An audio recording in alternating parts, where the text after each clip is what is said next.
healing and coping, and in this world there's learning and there's coping. And for many years I have learned how to cope with things and just bottled it up and just leaving it in, and that's where I failed a lot. And 31 years, and I'm finally learning how to learn to deal with things. And that's kind of, maybe it's, I don't know. But when you're facing death and death doesn't mean anything to you, and you're facing every single little obstacle, and you're like, okay, head on, doesn't matter, I'll cope with it, I'll just deal with it, I'll cope with it. And then a breakup, a love, is something that you can no longer cope with anymore, and you're faced to learn how to change, because the next relationship is with the doctor, and you're still the same person, and you don't know how to, it's just different, and you're with this person and you don't want to be with this person, and you're on top of this person, trying to make love to this person, and all you can think about is another person. You start just not being able to cope with so I don't know, but I've learned how to learn, and I'm learning who I am, I'm learning how to be, I'm learning who I used to be. And like I said, my confidence level is high up there. Maybe I don't show it by my attire. People have been so worried about me that, man, my look, my dress has been whatever, but it's not. I'm not gonna give into who I'm not anymore. I'm not gonna wear name brands all the time just because I want people to look at me. I want them to look at me and say, man, you know what, this motherfucker is, man, he's legit. You know? Not at what he dresses, how he talks, what he can do, but just who he is as a character, his integrity. You know? And look how he is with those kids. Look how he is with his kid. Look who he is as a human being. Look how he is with friends. You know, because they say you're not truly a friend until your friends are not there and you still speak good about them. You know, talk.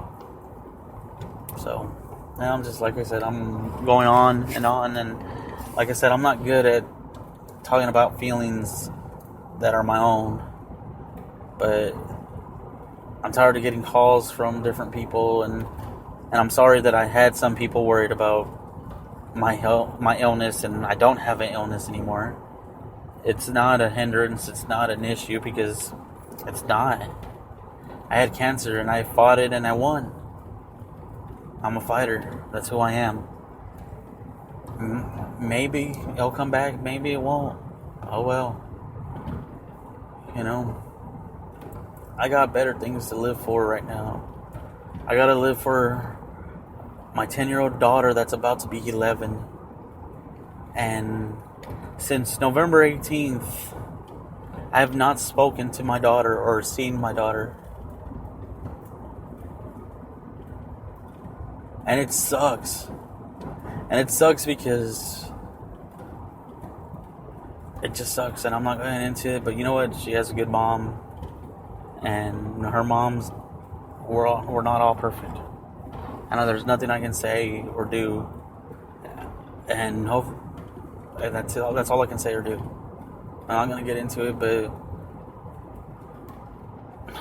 that's it. One day I'll have my daughter, see my daughter, call to my daughter, and that's it.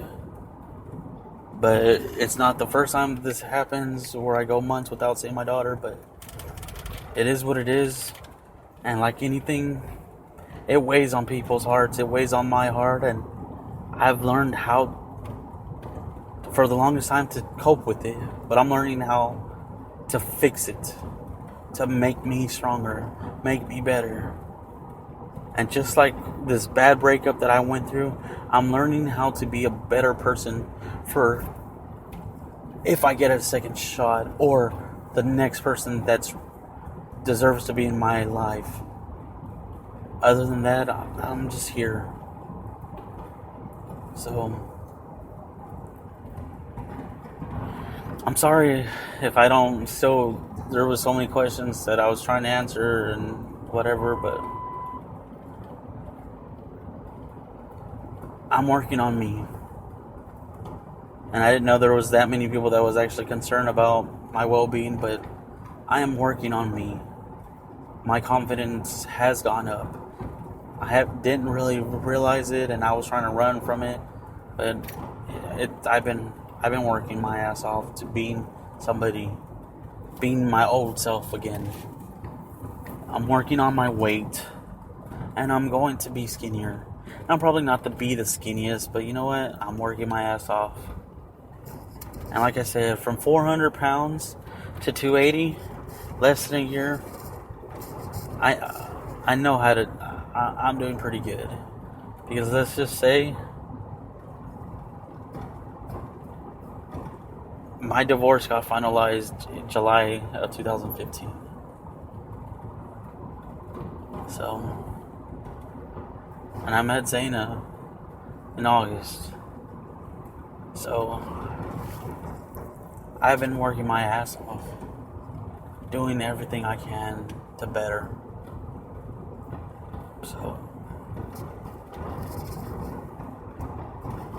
I'm not done, nor will I be done, nor will I go silent in the night. I'm here, I'm a fighter, but I'm loyal and I'm faithful. You won't get that person that was who I was for 2.5 years, fighting cancer alone. You won't get that person, whoever that person may be. That person is dead, gone, demolished. But I'm not going to be perfect at all, like completely perfect. I still need time and I still need work. And whoever that may be, it may be Zaina or whoever. All I'm asking is be patient. Just help me. I'll help you. So, like I said, Chloe, I'm closing the book on us. Bailey, I'm closing the book on us. I don't speak to Michaela anymore. I don't speak to a lot of people I don't talk to Sarah. I don't talk to anybody. I don't talk to Stacy, anybody at all. Other than Chloe and Bailey, and I'm closing that book. I got to because I want to be better. And for this radio station, I don't know. I'm probably honestly gonna just keep it up for about a week. Hopefully, Zaina hears this. And if she doesn't, she doesn't.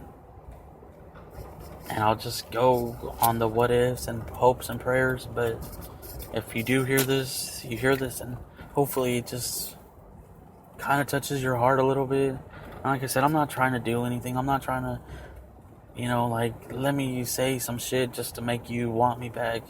Because it's not that. Since the breakup, and not even the breakup, I didn't even realize how bad I had fucked up. But when I saw somebody's eyes and the next relationship, and it wasn't Kendra, the girl that I just moved on when we broke up, that I was like, man, because of some stuff that I found out, and I was like, okay, fuck, I'm moving on. But it was the next girl, and then to realize, man, I'm still just fucking up. And I thought that was me. And for her to be a doctor and say, you know what, this is not you. I don't know why you have to treat me this way. I'm not your ex and this, that, and the other. And I was like, well, fuck. Starting to examine stuff, starting to work on stuff, start working on me. Fuck, it wasn't you. It was me. And I know it's probably not the best to talk about exes right now or whatever, but I'm just, you should know me. I talk a lot. So this is me saying, I fucked up. I fucked up really, really bad. And for the first time,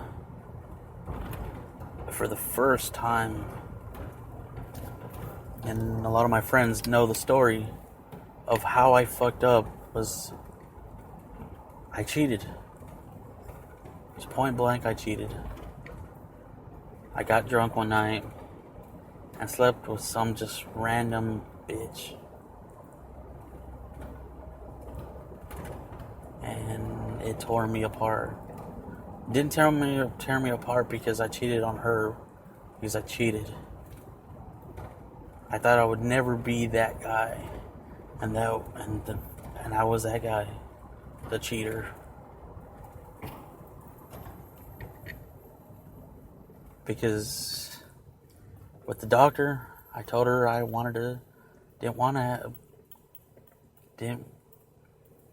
any of that. I wanted to wait. I wanted to be ready to do stuff.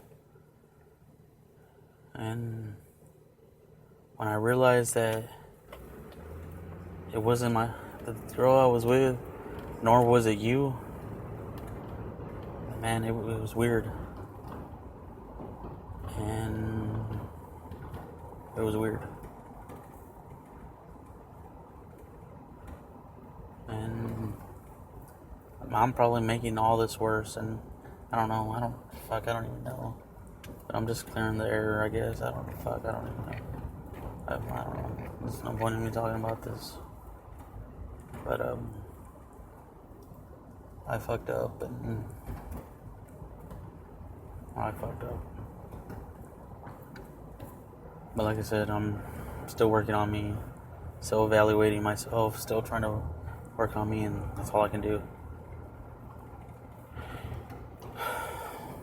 So I'm just gonna leave that where it's at, and I probably fucked up this whole thing by saying all that crap, but it is what it is.